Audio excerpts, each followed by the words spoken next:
Donc ici, travaille la mission archéologique Langot et qui donc étudie un site unique encore, donc la fonderie royale d'Angkor-Thom, donc un site qui a été découvert en 2012 par un collègue australien, Martin Polkinghorne, et qui a été fouillé donc en 2012 et 2013, fouillé dans le cadre de la mission Langot depuis 2016. Donc c'est un projet collaboratif entre l'École française d'Extrême-Orient et l'autorité nationale Apsara, et qui est financé depuis 2017 par la commission des fouilles.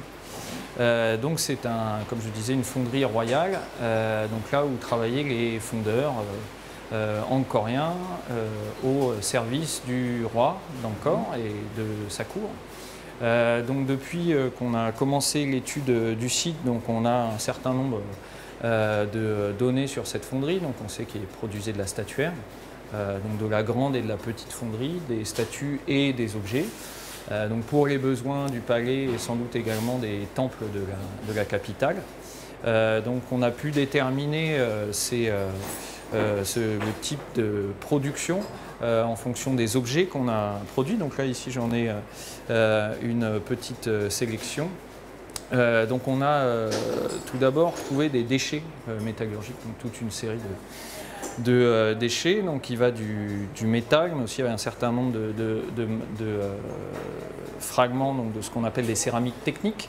Donc un petit point peut-être sur le type de procédé de fabrication qu'on retrouve. Donc c'est de la fonte à la cire perdue. C'est une technique qu'on retrouve en Occident.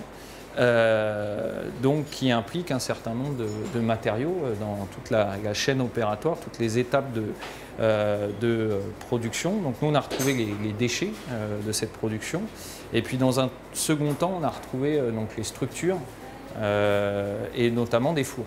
Donc là j'ai mis des fragments en fait de fours qu'on a pu retrouver. Alors certaines parties du four, alors un type de déchet qu'on va retrouver abondamment dans les fouilles et dans les déchets, c'est dans les couches de déchets, c'est des parois de four.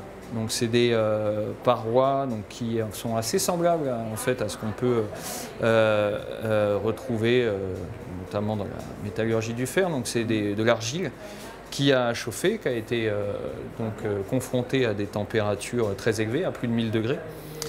Voire plus, et donc qui a changé d'aspect, donc qui a fortement vitrifié, et donc avec un matériau donc, qui donc d'un côté est resté intact et de l'autre a été donc confronté au feu et donc a été modifié dans sa structure. Alors on a, donc ça c'est le plus commun. Après on a trouvé des structures en place et des éléments intéressants qui permettent de comprendre comment fonctionnaient ces fours.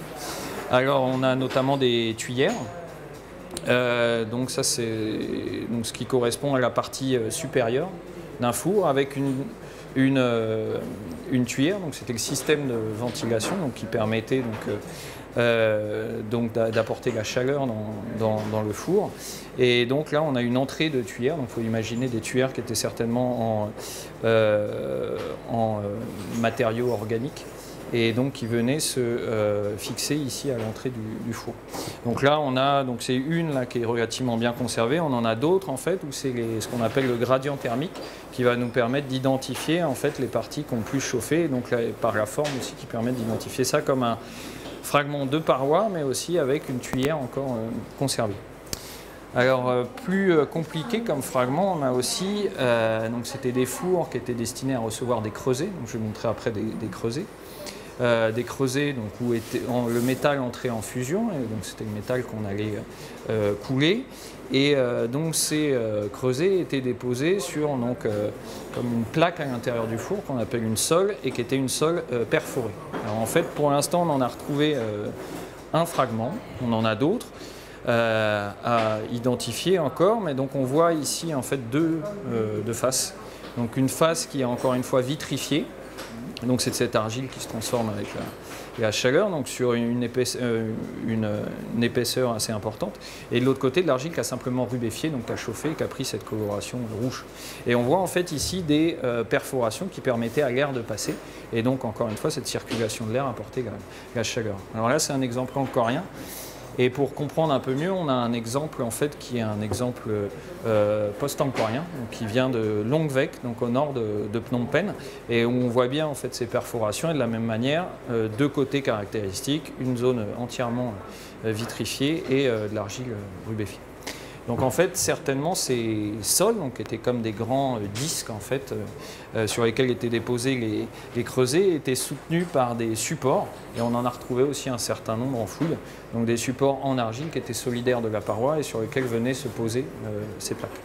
Donc justement sur ces plaques, on avait des creusets, et des creusets en fait on les retrouve surtout sous forme de fragments, donc c'est un type de céramique technique comme je disais, donc, qui est donc en argile réfractaire, donc qui peut résister à des très fortes chaleurs. Donc c'est à l'intérieur de ces creusets que le métal donc entrait en fusion. Et donc là on a toute la typologie de creusets qu'on commence progressivement donc, à élaborer, avec des très grands creusets.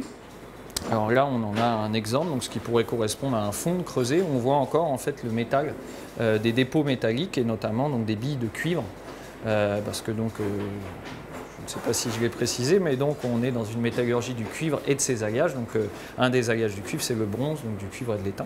Donc ce qu'on retrouve ici, donc c'est des billes métalliques. Et donc c'est le métal qui est très à l'origine en fusion à l'intérieur du creuset. Donc des gros creusets jusqu'à des creusets beaucoup plus petits comme celui-ci par exemple qui est assez unique.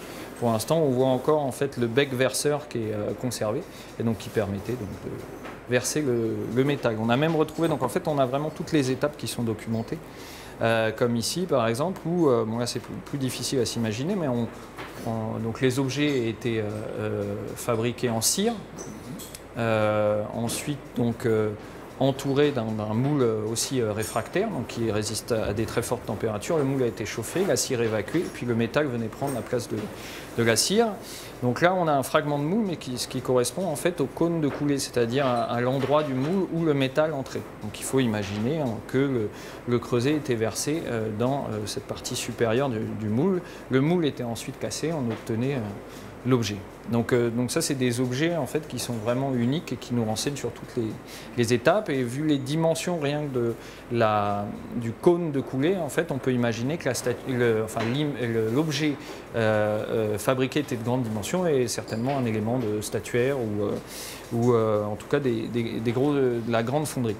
Donc on a ensuite ce qui résulte de la fonte, on a des vestiges, ce qu'on appelle des chutes de fonderie, en fait, c'est-à-dire des gouttes de métal qui peuvent, donc, au moment de la coulée elle-même, donc, qui peuvent tomber à côté donc, du moule qu'on retrouve dans le sol et que nous on retrouve en fouille.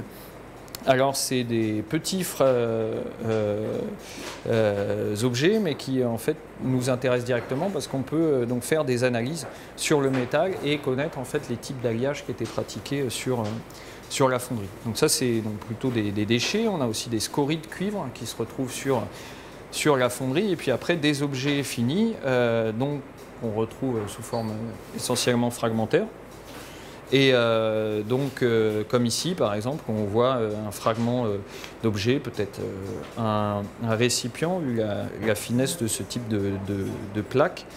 Bon, la plupart du temps, donc, c'est des objets difficiles à identifier, donc on a pu retrouver donc seulement quelques objets, hein, c'est assez rare, des fragments de miroirs, des fragments de bracelets, ce type d'objets, mais pas de statuaire. Donc on a aussi un travail qui est attesté sur un type de procédé de fabrication qui est attesté, c'est du martelage. Donc je vais parler de la fonte à la cire perdue. Donc on va fondre des plaques qui ensuite vont être martelées pour obtenir des épaisseurs très fines et notamment faire des récipients. Et donc là ça pourrait être un vestige justement de ce type de plaques originellement fondues et ensuite martelées. Et puis ce qui est intéressant, donc on a tous ces objets permettent de documenter le travail des fondeurs, mais on a aussi tout un travail du fer qui est attesté sur le site, donc des forgerons. Et là aussi, on a d'autres types de mobilier qui est attesté, donc notamment des scories de fer, mais qui sont assez magnétiques, très charbonneuse, donc là qui atteste d'un travail de forge. Des objets en fer aussi qu'on retrouve, des clous, des agrafes et peut-être même aussi des fragments d'armature qui étaient utilisés pour de la statuaire.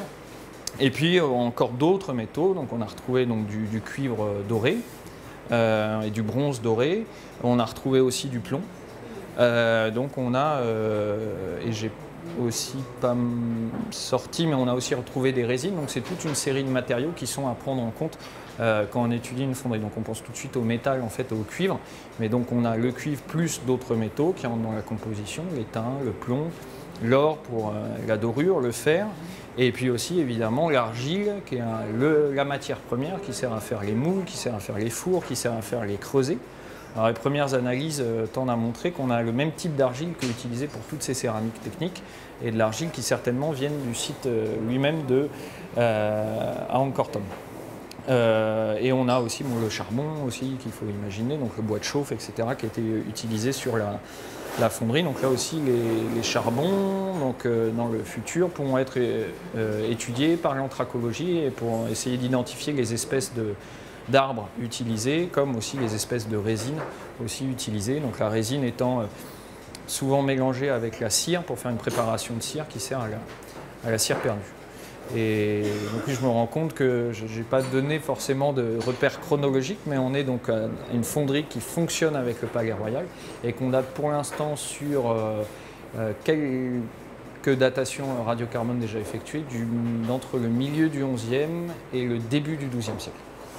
Donc, et pour donner une idée donc, du type d'objet produit à la même époque, donc il y a évidemment le grand Vishnu couché du Mébone occidental qui est aujourd'hui conservé au Musée national et donc est le plus grand bronze d'Asie du Sud-Est produit à cette époque, donc on estime à une longueur de 6 mètres environ et qui donne une idée un petit peu du type de production dont étaient capables de fabriquer donc, les fondeurs angkoriens. Donc voilà un bref aperçu du mobilier qu'on peut avoir. Et donc là, tout notre travail, c'est un travail un peu ingrat, donc de post-fouille, c'est-à-dire d'inventaire de tout ce mobilier pour essayer de le ranger dans des grandes catégories et puis comprendre à terme toutes les étapes de production et ce qui nous intéresse, les savoir-faire techniques, en fait redécouvrir les savoir-faire techniques des fondeurs angkoriens et des forgerons aussi, parce qu'on a aussi des forgerons qui sont présents.